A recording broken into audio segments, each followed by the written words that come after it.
Selamat pagi dan Assalamualaikum warahmatullahi wabarakatuh. Healthy People, gimana kabarnya nih hari ini? Buat Healthy People semuanya, di weekend kali ini kita kembali lagi hadir dari Humas dan Promosi Kesehatan Rumah Sakit Harapan Bunda untuk memberikan edukasi kesehatan yang tentunya terkini ya Healthy People semuanya. Nah, hari ini kita akan membahas tentang salah satu penyakit kulit atau kelainan pada kulit ya, dengan menghadirkan seorang dokter spesialis kulit dan kelamin yang berpraktek di Rumah Sakit Harapan Bunda. Nah, Healthy People sendiri pernah dengar nggak nih istilah Stevens Johnson Syndrome? Nah, ini namanya bagus ya, keren banget namanya. Cuma ini ternyata adalah satu penyakit kulit yang cukup mematikan nih Healthy People. Nah, nanti kita akan ngobrol-ngobrol langsung dengan Dr. Rizka Ramadhani, spesialis dermatovenerologi atau spesialis kulit dan kelamin. Kita sapa dulu yang sudah ada di sini. Selamat pagi Dr. Rizka. Selamat pagi Mbak Ani. Waalaikumsalam. Sehat ya dok ya? Iya, alhamdulillah sehat. Disapa dulu dok Healthy People. Halo Healthy People. Baik Healthy People, Dr. Rizka ini baru bergabung di Rumah Sakit Harapan Bunda kurang lebih akhir tahun lalu ya dok? Iya. Bulan apa November. Dok? November tahun lalu nih Healthy People. Jadi kita sudah bertambah untuk dokter spesialis kulit dan kelaminnya menjadi 4 orang saat ini ya. Baik. Untuk Healthy People yang ingin mengajukan pertanyaan terkait tema untuk hari ini mungkin masih asing, mau nanya-nanya lebih dalam lagi nanti boleh silakan disampaikan saja nanti di kolom chat ya atau DM di Instagram Rumah Sakit Harapan Bunda. Nah, Dokter Rizka kita mulai ngobrol ya dok ya. Iya boleh. Baik, kalau untuk Stevens Johnson Syndrome dok, ini mungkin masih awam ya dok ya, masih belum banyak nih kasusnya di Indonesia nih kemarin saya baca-bacanya. Tapi boleh dibantu jelaskan dok, ini sebenarnya penyakit atau kelainan kulit dok, dan penyebabnya apa biasanya? Ya, jadi Stevens Johnson Syndrome ini atau biasa kita singkat dengan SJS, ini adalah suatu, jadi dia reaksi hipersensitivitas atau kondisi di mana sistem imun dalam tubuh kita ini bereaksi berlebihan terhadap suatu zat tertentu, misalkan obat atau mungkin terhadap infeksi virus atau bakteri ya, di mana keadaan ini atau reaksi ini mengancam nyawa. Dan dia biasanya ditandai dengan adanya kematian pada sel-sel kulit atau bahasa medisnya nekrosis ya, nekrosis pada kulit yang luas yang menyebabkan lapisan kulit paling atas atau lapisan epidermis itu sangat mudah terlepas, dan juga penyakit ini juga mengenai area mukosa. Mukosa itu area mata, mulut dan juga kelamin. Seperti itu. Nah, tadi dokter sampaikan juga ini kelihatan dari kulit ya dok, awalnya gejalanya gitu ya. Nah, ini kalau boleh disampaikan dok, yang terlihat secara fisik perubahan di kulit seperti apa? Kemudian kalau dari badannya sendiri nih, dari dalamnya sendiri, mungkin kalau orang gak enak badan nih gitu. Nah, mulainya dari apa dok gejalanya? Justru tapi dari awal mulanya itu gejalanya tidak khas. Biasanya seperti demam, kemudian batuk pilek, nyeri tenggorokan, seperti biasa aja ya, seperti biasa ya. Betul, rasa lemah atau nggak enak badan gitu ya. Ini biasanya berlangsung 1-3 hari, nanti baru setelah itu muncul keluhan di kulit. Nah, keluhan di kulitnya ini seperti bercak-bercak merah ya, ruam merah, kemudian awalnya mungkin dia kecil, kemudian nanti dia akan membesar, meluas dan muncul seperti lepuhan. Jadi ada lenting ya berisi air dan ini mudah pecah. Nanti setelah pecah ini yang akibat gesekan atau tekanan ringan nanti dia akan lepas karena kematian sel kulit itu tadi. Jadinya itu bisa ke seluruh badan? Iya bisa, jadi biasanya sih paling sering daerah wajah, kemudian di badan. Untuk tungkai biasanya dia tungkai yang bagian atas, jadi kayak lengan atas, kemudian kalau tungkai bawah area paha ya. Tapi kalau dia sudah meluas bisa kena seluruh tubuh, bisa. Seluruh tubuh ya? Iya. Yang paling duluan diserang berarti muka? Iya, biasanya area wajah. Kemudian baru ke badan. Dan kalau area wajah biasanya juga kena ke mata sama mulut ya gitu. Oke, jadi kondisi secara fisik terlihatnya kayak orang apa ya dok, kebakar gitu atau Iya, kena bisa. apa ya, minyak panas Ya, itu bisa betul. seperti itu ya? Seperti itu. Jadi seperti kayak kena air panas juga Mm-mm. ya. Jadi kayak luka bakar Luka gitu bakar karena gitu ya? terlepas kulitnya itu. Sakit banget tentunya ya dok. Iya, betul. Baik. Nah, ini kalau kita bicara tentang penyebabnya sendiri dok, kita ngomongin penyebabnya dulu deh gitu. Ini apa dok penyebab? Kalau untuk penyebab pasti sebenarnya sampai saat ini tidak diketahui. Iya. Namun dikatakan di literatur bahwa obat-obatan punya peranan yang paling utama untuk mencetuskan SJS ini. Tuh. Tapi ada juga infeksi seperti virus, kemudian infeksi bakteri, Mycoplasma pneumoniae, kemudian bisa juga akibat imunisasi. Jadi ada pelaporan ya, pelaporan kasus anak-anak SJS setelah imunisasi, kemudian ada juga laporan kasus SJS setelah transplantasi sumsum tulang. Seperti itu. Jadi ada banyak kasus dan sebagian besar memang untuk yang dari obat-obatan berarti. Iya, betul. Nah, obat-obatan itu ada nggak sih dok jenis obat-obatan yang ini berisiko nih untuk pemicunya gitu? Karena kan kita kadang-kadang apa ya, kayak waktu kita pernah sampaikan di acara IG Live juga nih dok gitu, tentang konsumsi obat-obatan yang antibiotik atau antivirus gitu kan harus sesuai dengan arahan dokter ya. Nah kadang-kadang ada orang yang kemarin sakitnya ini minumnya ini beli lagi deh gitu kan ya, jadi sembarang. Nah ini ada nggak dok obat-obatan jenis obatan yang ini nggak boleh loh sebenarnya sembarangan, nanti takutnya menjadi pemicu Stevens-Johnson syndrome ini? Iya, jadi obat-obat pemicunya sebenarnya agak banyak ya, tapi dia dibagi menjadi resiko tinggi dan resiko rendah. Nah untuk yang resiko tinggi, yang paling pertama disebutkan itu adalah obat allopurinol.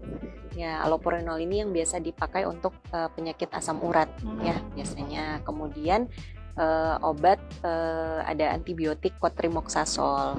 Kemudian disebutkan juga obat carbamazepin.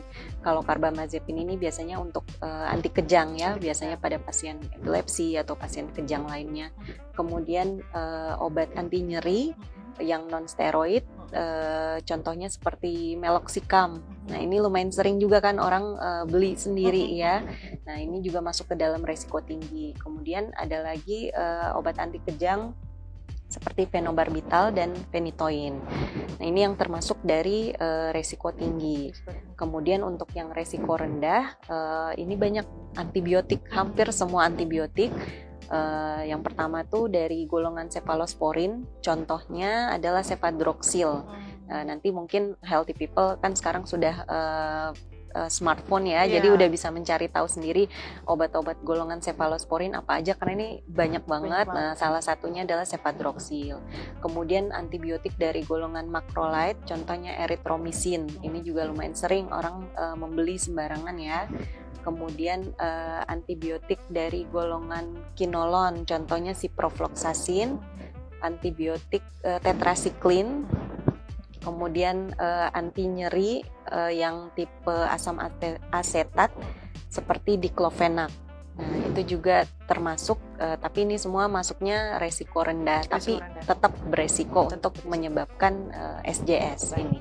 Karena itu healthy people kalau kondisinya sedang kurang sehat gitu ya, tetap harus ke dokter untuk mendapatkan terapi pengobatan yang sesuai gitu ya dengan kondisinya, jangan sembarangan beli obat. Itu pesannya betul juga ya dok ya, apalagi yang berhubungan dengan penggunaan antibiotik atau antivirus itu apalagi ya dok, nggak boleh banget sembarangan gitu.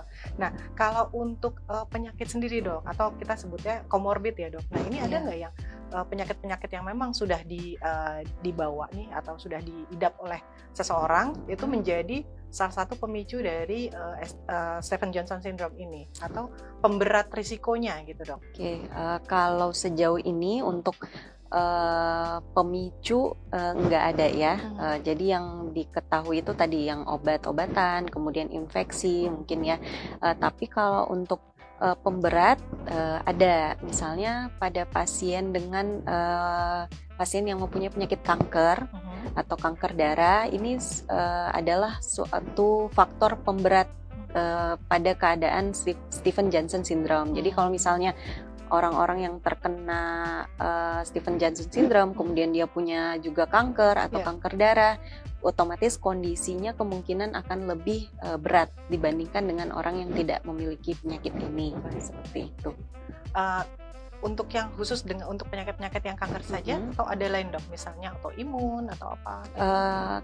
Autoimun ada pasien lupus ya, penyakit lupus ini dikatakan, tapi di sini disebutkan kalau lupus itu resikonya lebih tinggi untuk terjadi SJS gitu. Jadi dia resiko SJS-nya akan lebih meningkat pada pasien lupus. Iya.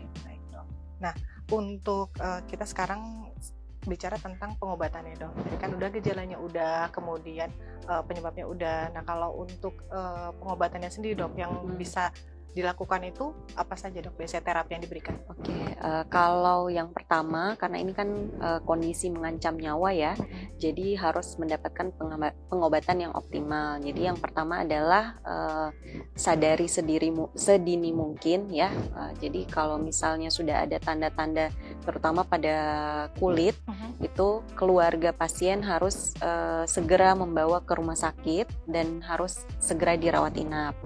Kemudian karena pada pelepasan kulit ini akan terjadi kehilangan cairan yang banyak, maka harus segera diberikan penggantian cairan seperti pemasangan infus ya.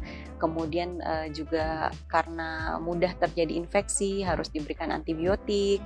Kemudian jika kalau ada keluhan di area mulut kan biasanya pasti akan sulit untuk makan ya. Biasanya akan diberikan bantuan untuk pemasangan selang nasogastrik untuk memberikan makanan.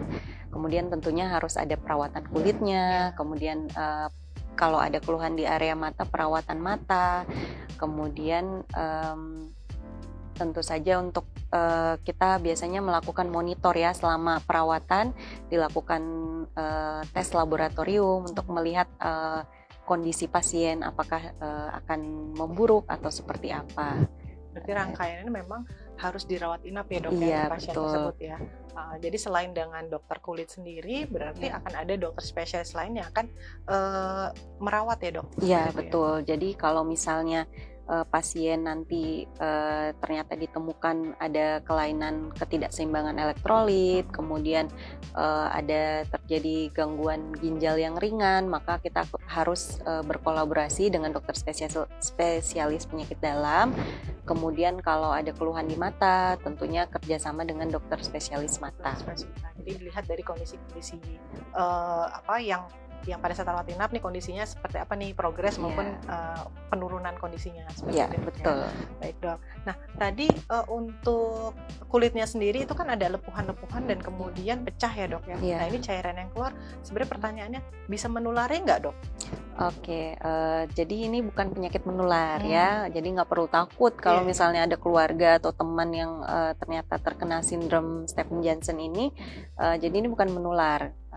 Karena memang dia adalah reaksi dari sistem imun tubuh seseorang gitu, jadi tidak perlu takut untuk tertular. Tidak perlu takut untuk tertular ya gitu. Jadi jika healthy people ini mungkin ada keluarganya yang sedang terkena Stevens-Johnson syndrome, kemudian butuh bantuan untuk perawatannya gitu, seperti mengolesi luka gitu ya dok ya, itu nggak usah takut gitu. Jadi nggak ada penularan kok, karena ini bukan penyakit yang menular seperti itu ya dok ya. Nah kalau untuk pengobatannya sendiri ini berapa lama sih dok?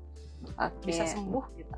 Kalau pengobatan, jadi fase pelepasan kulit itu sendiri kan biasanya terjadi 5-7 hari. Nah setelahnya itu dia akan memasuki fase datar atau fase plateo. Nah di saat inilah akan terjadi reepitelisasi. Jadi kulitnya mulai kembali. Nah di sini tergantung dari beratnya penyakit dan tergantung dari kondisi umum pasien pada saat itu gitu. Jadi kalau beratnya penyakit dilihat misalnya usia gitu ya. Kalau usia lebih muda mungkin otomatis akan lebih proses penyembuhan lebih cepat ya. Sama area luas tubuh yang terkena itu juga menentukan berapa lama proses penyembuhannya gitu. Normalnya nih dok ya udah gitu, ada nggak misalnya 2 minggu atau 3 minggu? Hanya dikatakan sih beberapa hari sampai beberapa minggu gitu. Jadi tidak ada angka pasti memang, karena yaitu tadi tergantung dari berat penyakit dan kondisi pasien. Baik. Nah, kalau sudah sembuh dok, ini bisa berulang nggak dok? Bisa banget, karena seperti yang saya sebutkan tadi, pemicunya misalnya karena pemicunya adalah obat, maka jika pasien mengkonsumsi obat itu kembali, untuk resiko terjadi SJS itu pasti ada gitu. Jadi bisa saja terjadi kembali. Nah, mungkin setelah terkena bisa dilihat lagi obat-obatannya ya dok ya. Iya. Itu juga pastinya dikonsultasikan ke dokter juga ya, healthy people. Jadi dilihat obatnya mana sih yang mungkin menimbulkan reaksi Iya, dan betul. menyebabkan terjadinya Stevens-Johnson syndrome ini. Jadi dihilangkanlah obat-obatan itu Iya. gitu ya dok. Dok, kita beralih dulu ke pertanyaan ya dok ya dari healthy people. Apakah sindrom Stevens-Johnson termasuk ke dalam penyakit autoimun dok? Pertanyaannya.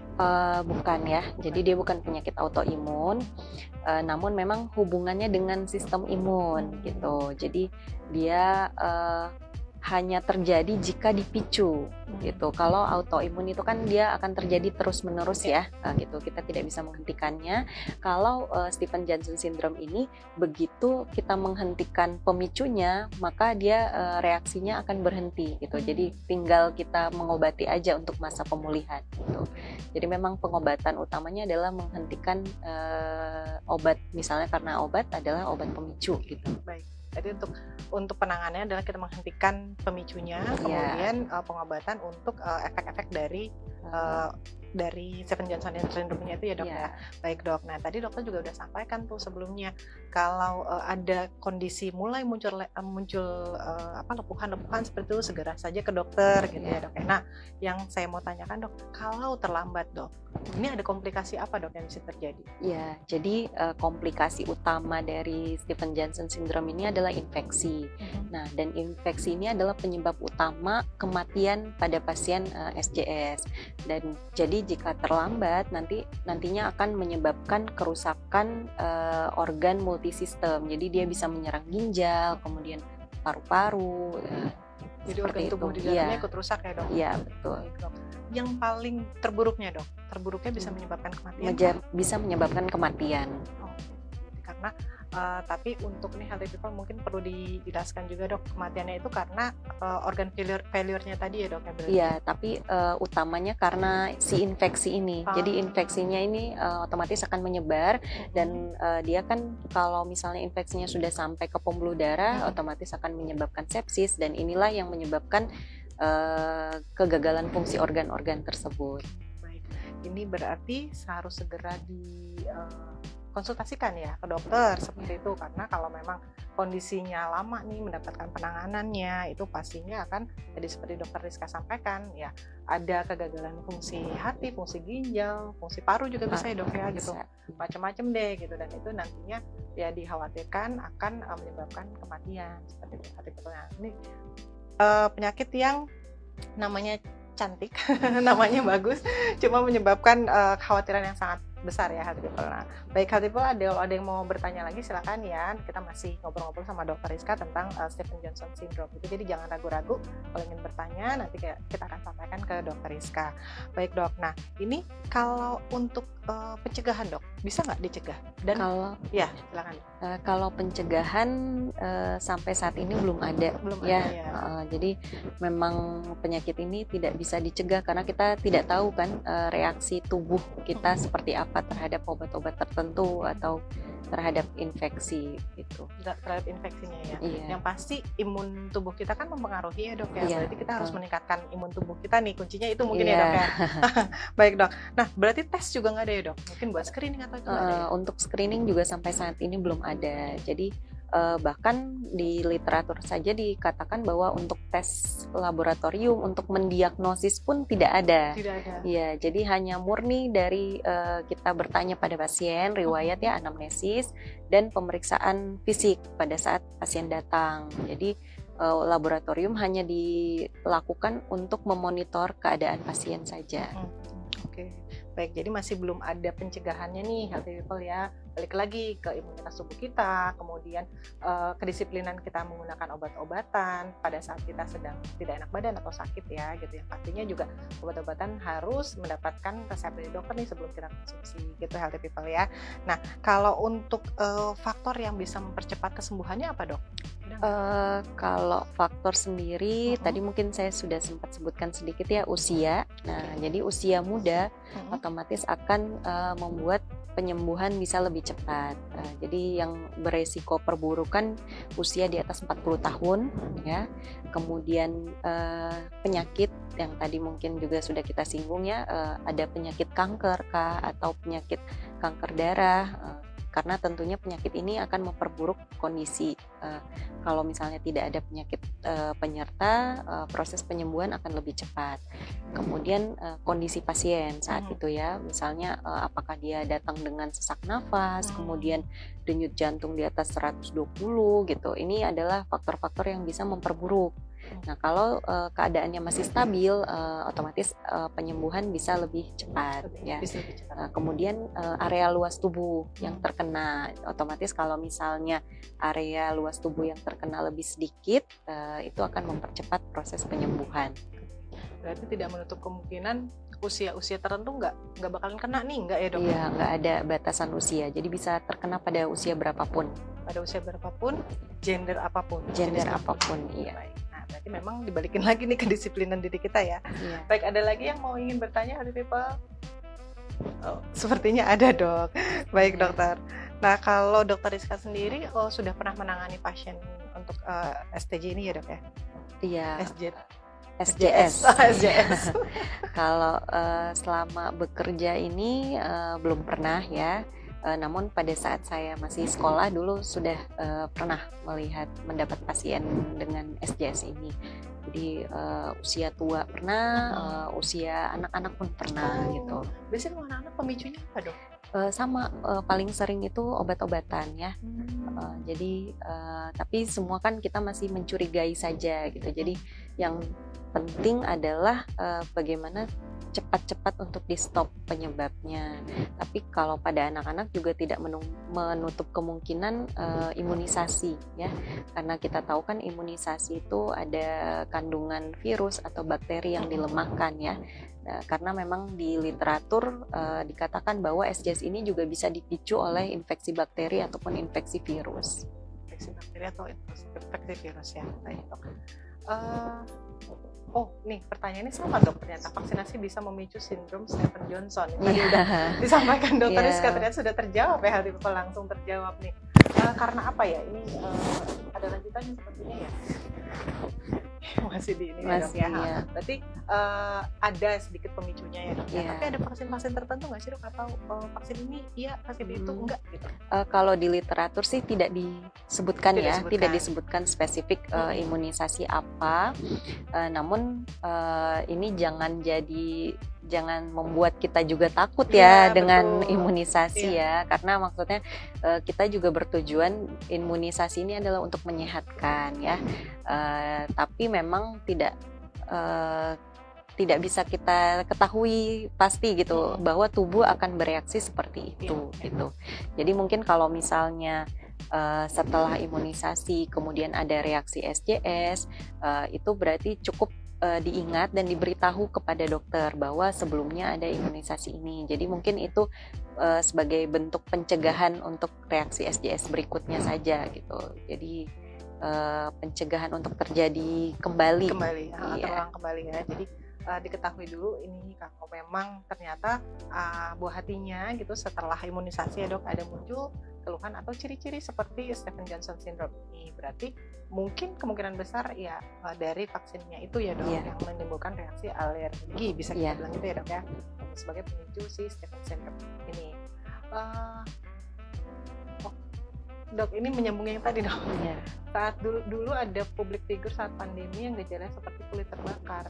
Iya, saya juga kurang tahu ya untuk beritanya. Namun sebenarnya kita tidak bisa mendiagnosis sendiri ya. Tetap maksudnya belum tentu juga dia terkena saat itu sindrom Stevens-Johnson ya gitu. Jadi sebenarnya tetap harus memeriksakan ke dokter gitu, ke dokter kulit untuk mengetahui apakah benar ini sindrom Stevens-Johnson. Karena sebenarnya sindrom Stevens-Johnson ini dia kan terkena pada kulit dan mukosa. Jadi jangan dilupakan mukosanya. Jadi bukan cuma di kulit aja. Mukosa itu yang tadi area mata, mulut dan kelamin, dan dia paling tidak terkena daerah dua mukosa ini, entah mata sama mulut atau mata dengan area kelamin gitu. Jadi tidak hanya kulit saja gitu. Jadi memang untuk diagnosisnya perlu diagnosis dari dokter gitu. Jangan mendiagnosis diri sendiri. Gitu. Itu perlu dicatat nih Healthy People ya. Kadang-kadang kita suka ngambil kesimpulan aja, oh kayaknya ini deh gitu ya gitu dong. Tetap harus datang ke dokter untuk dilakukan pemeriksaan baik secara pemeriksaan fisik maupun jika dibutuhkan lain-lainnya ya dok ya. Entah laboratorium atau ronsen atau lainnya. Cuma kalau memang Stevens Johnson syndrome kan tadi dokter Rizka sampaikan pasti nggak cuma di kulit tapi juga ada di lipatan-lipatan lain ya dok, mukosa ya dok ya, seperti itu. Dan kemudian juga kalau dari laboratorium sendiri sebenarnya belum bisa dijadikan penegak diagnosa ya dok ya, tetap dokter harus melihat. Itu Healthy People ya. Nah dokter, kalau untuk saya mau nanya apa ya, tadi kan sudah tuh dok untuk yang untuk kondisinya seperti itu, kemudian reaksi alergi ya dok ya. Nah ini untuk membedakan alergi biasa atau alergi nih, misalnya minum obat antibiotik gitu ya kan, kadang-kadang suka alergi itu dok. Nah muncul bintil-bintil atau apa gitu, gatal segala macam. Ini gatal juga kan ya dok ya? Stevens Johnson mungkin awalnya gatal ya, tapi nanti dia akan dominan rasa perihnya karena yang terkelupas tadi gitu. Jadi lebih dominan rasa nyeri. Kalau untuk membedakan, jadi memang reaksi alergi itu kan ada beberapa tipe ya. Jadi untuk reaksi Stevens Johnson syndrome ini dia termasuk tipe yang lambat. Makanya tadi dia munculnya itu bisa sampai dalam 8 minggu. Sedangkan kalau mungkin reaksi alergi yang lainnya itu biasanya termasuk dalam reaksi tipe 1 atau tipe cepat. Jadi biasanya yang sering bentol-bentol gatal, nah itu termasuk tipe cepat karena biasanya dia muncul dalam 24 sampai 48 jam pertama ya. Sedangkan kalau SJS ini dia bisa munculnya lebih lama gitu. 8 minggu itu ya? Iya, batasnya 8 minggu. Batasnya 8 minggu. Berarti kalau muncul setelah 8 minggu itu baru muncul, kita harus flashback-nya ke berapa minggu ke belakang nih dok? Iya, jadi kalau di literatur itu dikatakan batas jarak ya, interval antara pasien mengkonsumsi obat dengan munculnya gejala itu sekitar 4 hari sampai 28 hari. Ya, jadi begitu pasien datang memang ini informasi yang sangat penting gitu. Jadi kapan dia mengkonsumsi obatnya untuk bisa menegakkan diagnosis SJS ini. Itu yang paling penting ya, kita perlu ingat-ingat nih minum obat apa, kapan mulai minumnya gitu ya dok ya, untuk menentukan apakah memang benar yang terjadi itu adalah Stevens Johnson syndrome. Dokter, ini ada pertanyaan lagi, penyakit ini termasuk penyakit keturunan atau enggak? Kemudian apakah alergi makanan juga bisa memicu Stevens Johnson syndrome? Ya, pertanyaan pertama dulu ya. Penyakit ini sebenarnya memang ada hubungannya dengan DNA tertentu ya. Jadi misalnya orang-orang tertentu pada ras tertentu akan hipersensitif terhadap obat tertentu, tapi dia tidak diturunkan, gitu ya. Semoga itu bisa menjawab ya pertanyaannya. Kemudian yang pertanyaan kedua, apakah alergi makanan juga bisa memicu? Sampai saat ini tidak ya. Yang disebutkan memang cuman obat-obatan yang paling utama, kemudian tadi infeksi virus, infeksi bakteri, kemudian imunisasi, transplantasi sumsum tulang, kemudian penyakit lupus ya, tadi juga bisa meningkatkan resiko. Baru sebatas itu aja. Kalau alergi makanan, maka dia tipe reaksi alerginya berbeda. Ya, seperti itu. Jadi alergi makanan ini dicoret nih Healthy People ya, masih aman gitu ya. Yang penting ini nih pengajuan konsumsi obat-obatannya nih. Nah ini termasuk nggak sih dengan obat-obatan yang dikonsumsi orang-orang yang punya hipertensi, diabetes, atau obat-obatan yang diminum rutin gitu dok? Ya, di literatur itu disebutkan kalau obat-obatan hipertensi ini termasuk ke obat yang resikonya tidak meningkat untuk menyebabkan SJS. Jadi masih cukup aman ya. Aman ya. Selama diminum sesuai aturan. Sesuai aturan. Dan yang pasti iya. kalau sebelum makan ya minum sebelum makan. Iya. Kalau diminumnya sesudah makan ya pasti makan dulu ya healthy people. Iya, Gitu ya dok ya. betul. Baik dokter, untuk penutup boleh dokter Rizka sampaikan pesan ke healthy people nih untuk supaya terjaga kesehatannya juga, supaya terhindar ataupun yang meminimalisir risiko dari terjadinya Stevens Johnson syndrome. Baik, jadi healthy people sebagai kesimpulan untuk meminimalisir resiko terjadinya reaksi SJS ini dianjurkan untuk tidak sembarangan membeli obat ya. Kemudian sebaiknya jika sakit berkonsultasi terlebih dahulu dengan dokter. Kemudian tidak mendiagnosis diri sendiri ya.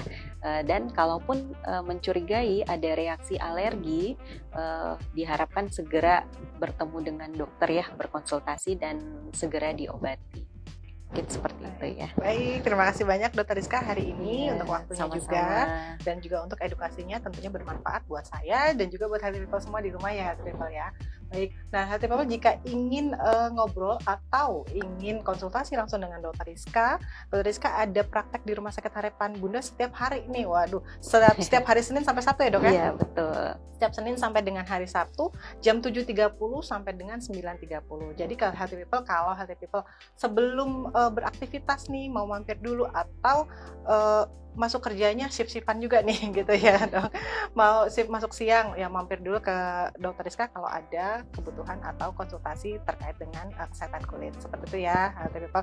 Dicatat boleh, sekali lagi saya sampaikan untuk jadwal praktek Dokter Rizka Ramadhani, spesialis SPDV ya dok ya. SPDV Setiap hari Senin sampai dengan Sabtu jam 7.30 sampai dengan 9.30. Nah, healthy people juga kalau mau konsultasi melalui dokter online service atau melalui telemedicine bisa juga di WA dulu ya healthy people ke nomor 081703490318. Nanti akan dibantu oleh teman-teman dari admin dokter online service untuk berkonsultasi ke dokter yang dituju seperti itu. Nah, untuk acara hari ini healthy people bisa simak lagi kalau ada yang ketinggalan nih baru mulai gabung di Instagram Rumah Sakit Harapan Bunda, bisa lihat lagi atau pantengin lagi di YouTube channel Rumah Sakit Harapan Bunda, RS Harapan Bunda Jakarta. Nanti hasil dari obrolan saya hari ini dengan Dokter Rizka akan kita tayangkan di YouTube channel Rumah Sakit Harapan Bunda.